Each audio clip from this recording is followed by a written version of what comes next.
सुर्खियां आपने देखी है, बढ़ते हैं खबरों की तफसील की तरफ। सबसे पहले बात करेंगे किसानों के एहतजाज की। किसानों का एहतजाज आज 17वें दिन में दाखिल हो गया है। मरकजी हुकूमत के ज़रिए कवानीन को लेकर किसान मुसलसल एहतजाज कर रहे हैं और अब किसानों की तरफ से आज सुबह 8 बजे से शाम 5 बजे तक एक रोज़ा भूख हड़ताल की जा रही है।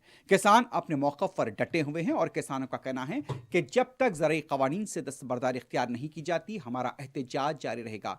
गाजीपुर की सरहद हो, सिंघू बॉर्डर हो या तिकरी बॉर्डर या फिर बुरारी का मैदान, इन तमाम मुकामात पर किसानों की तरफ से एहतजाज जारी है। यह भी कहा जा रहा है कि पंजाब, हरियाणा और दूसरी रियासतों से हज़ारों की तादाद में अभी भी किसान दिल्ली की तरफ कूच कर रहे हैं और किसानों का यही कहना है कि हम अपने एहतजाज को ना रुकने देंगे ना ही थमने देंगे जब तक कि हम हमारे मकसद में कामयाबी हासिल नहीं कर लेते। ये हमारे हक की लड़ाई है। तो इस तरह से किसान पुरअज़्म है और वो एक सख्त मौक़िफ़ पर डटे हुए हैं कि हुकूमत की तरफ से जो मौक़िफ़ इख्तियार किया गया है वो मौक़िफ़ मुनासिब नहीं है।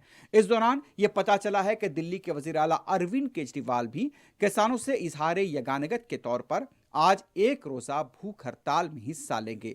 तो इस तरह से आज मुल्क भर के अंदर किसानों की तरफ से ये कहा जा रहा है कि एक रोज़ा भूख हड़ताल की जा रही है मरकज़ के रवैये के खिलाफ। सुबह 8 बजे से भूख हड़ताल का आगाज़ हो चुका है और शाम 5 बजे तक ये एहतजाज जारी रहेगा।